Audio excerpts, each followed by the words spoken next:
નમસ્કાર, આપ જોઈ રહ્યા છો ગુજરાત ફર્સ્ટ. આપની સાથે હું છું નવીન દાફડા. સમાચારો પર નજર કરીએ તો 10 રાજ્યોમાં રાજ્યસભાની ચૂંટણીની તારીખ જાહેર થઈ ગઈ છે. ગુજરાતની 4 બેઠકો માટે પણ ચૂંટણી યોજાશે.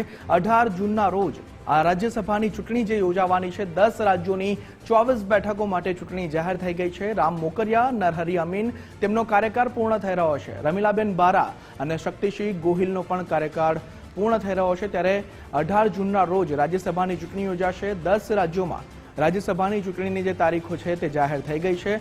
ગુજરાતની વાત કરીએ તો ગુજરાતની આ 4 બેઠકો છે તેના પર ચૂંટણી યોજાવાની છે. 18 જૂનના રોજ આ ચૂંટણીનું આયોજન કરવામાં આવ્યું છે. 10 રાજ્યોની વાત કરીએ તો તેમાં 24 બેઠકો માટે ચૂંટણી જાહેર કરવામાં આવી છે. ગુજરાતની તેમાંથી 4 બેઠકો છે, જેમાં રામ મોકરિયા અને નરહરી અમીનનો કાર્યકાળ પૂર્ણ થઈ રહ્યો છે અને રમીલાબેન બારા અને શક્તિસિંહ ગોહિલ આ 4 બેઠકો જે છે તેમાં રાજ્યસભાની ચૂંટણી 18 તારીખે થવાની છે.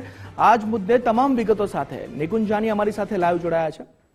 નિકુંજ, આજે રાજ્યસભાની તારીખો જાહેર થઈ ગઈ છે. ગુજરાતની પણ તેમાંથી 4 બેઠકો છે. વધુ અપડેટ આપો.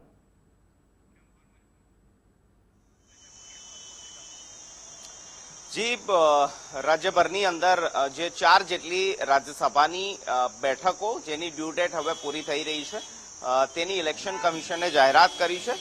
ઓવરઓલ રાજ્યની અંદર 24 જેટલી બેઠકો છે દેશભરની અંદર રાજ્યસભાની કે જેની ચૂંટણી કાર્યક્રમ ઇલેક્શન કમિશન તરફથી જાહેર કરવામાં આવ્યો છે.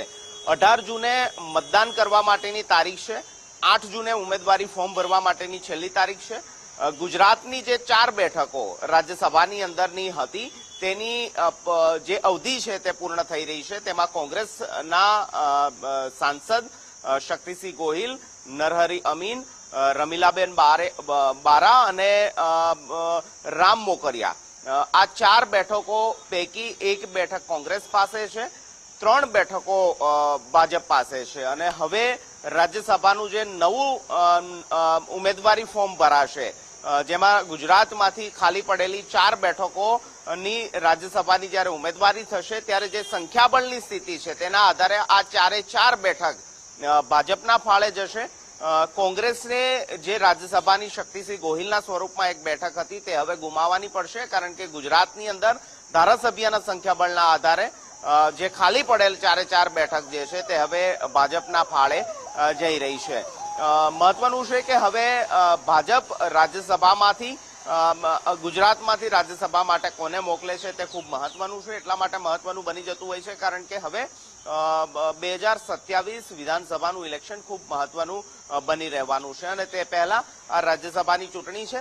ગુજરાત માટે આ માત્ર નામ પૂરતી ચૂંટણી એટલા માટે હશે કારણ કે કોંગ્રેસ સંખ્યાબળના આધારે પોતાનો ઉમેદવાર રાખી શકે તેવી કોઈ સ્થિતિ હાલ દેખાતી નથી અને તેના આધારે એવું હાલ અનુમાન કરી શકાય કે કોંગ્રેસ પોતાનો ઉમેદવાર ઉભો નહીં રાખે કારણ કે તેમની પાસે સંખ્યાબળ નથી.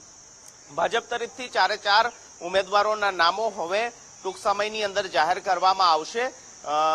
1-2 જૂન આસપાસ અથવા તો 8 જૂન પહેલા ભાજપ પોતાના જે 4 રાજ્યસભાના ઉમેદવારો જાહેર કરે તેવી શક્યતા જોવાઈ રહી છે. જ્ઞાતિગત સમીકરણના આધારે પણ આ 4 બેઠકો ખૂબ મહત્વની છે. એક રીતે કહી શકાય કે રામ મોકરિયા જે સૌરાષ્ટ્ર બેલ્ટમાંથી આવે છે, બ્રહ્મ સમાજનું પ્રતિનિધિત્વ કરે છે, તેમના રિપ્લેસમેન્ટ તરીકે કોને લેવામાં આવે છે તે ખૂબ મહત્વનું છે. એ પ્રકારની ચર્ચા છે કે બ્રાહ્મણ ચહેરા સામે રાજ્યસભાની અંદર બ્રાહ્મણ ચહેરો ઉતારવામાં આવશે. તે પ્રકારની પૂરી શક્યતાઓ જે છે તે જોવા મળી રહી છે કારણ કે તે રાજ્યસભાની અંદર તેનું રિપ્લેસમેન્ટ કરાશે અન્ય કોઈ બ્રહ્મ સમાજના આગેવાનના માધ્યમથી. બીજી તરફ નરહરી અમીનની વાત થઈ રહી છે. ખૂબ સિનિયર નેતા, કોંગ્રેસના નેતા, કોંગ્રેસમાંથી ભાજપમાં આવેલા અને ભાજપની અંદર ખૂબ લાંબા સમય બાદ એ પ્રકારનું રાજ્યસભાનું તેમને ફળ મળ્યું હતું. રાજ્યસભાની અંદર તેમને મોકલવામાં આવ્યા હતા. તો નરહરી અમીનનું રિપ્લેસમેન્ટ કોણ છે તે પણ ખૂબ મહત્વનું છે. પાટીદાર ચહેરો છે અને પટેલ સમાજમાંથી નરહરી અમીનના સ્થાને કોઈને મેદાને ઉતારવામાં આવે તે ખૂબ મહત્વનું છે.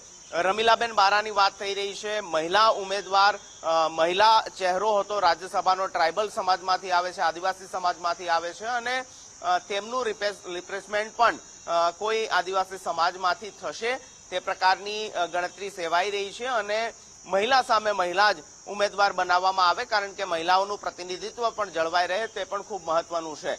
એ સંદેશ આપવા માટે પણ 4 માંથી 1 કરતા વધુ મહિલાઓને પણ સ્થાન આપવામાં આવી શકે છે. 2 કરતા વધુ પણ મહિલાઓને રાજ્યસભાની અંદર મોકલવામાં આવી શકે છે, કારણ કે જે પ્રકારનું નારી વંદન અધિનિયમ ને જે પ્રકારે ભાજપ ગ્રાઉન્ડ ઉપર લઈ જઈ રહી છે, કોંગ્રેસ પર આ મુદ્દાને લઈને માછલા ધોઈ રહી છે, તો એક મેસેજ પહોંચાડવાનો પણ પ્રયાસ થઈ શકે કે રાજ્યસભાની 4 બેઠકોની અંદર મેક્સિમમ તેઓએ મહિલાઓને સ્થાન આપ્યું છે. શક્તિસિંહ ગોહિલ કોંગ્રેસના જે સાંસદ હતા તેમનો ટેન્યોર પૂરો થઈ રહ્યો છે અને તે સીટ હવે ભાજપના ફાળે જશે, તો ક્ષત્રિય સમાજમાંથી શક્તિસિંહ ગોહિલ આવતા હતા તો તેનું રિપ્લેસમેન્ટ ભાજપ કઈ રીતે કરે છે તે પણ ખૂબ મહત્વનું બની રહ્યું છે. પરંતુ 4 જે બેઠકો રાજ્યસભાની ગુજરાતની છે તેની ચૂંટણી માટેની સમગ્ર કાર્યક્રમ ચૂંટણી પંચ તરફથી જાહેર કરી દેવામાં આવ્યો છે.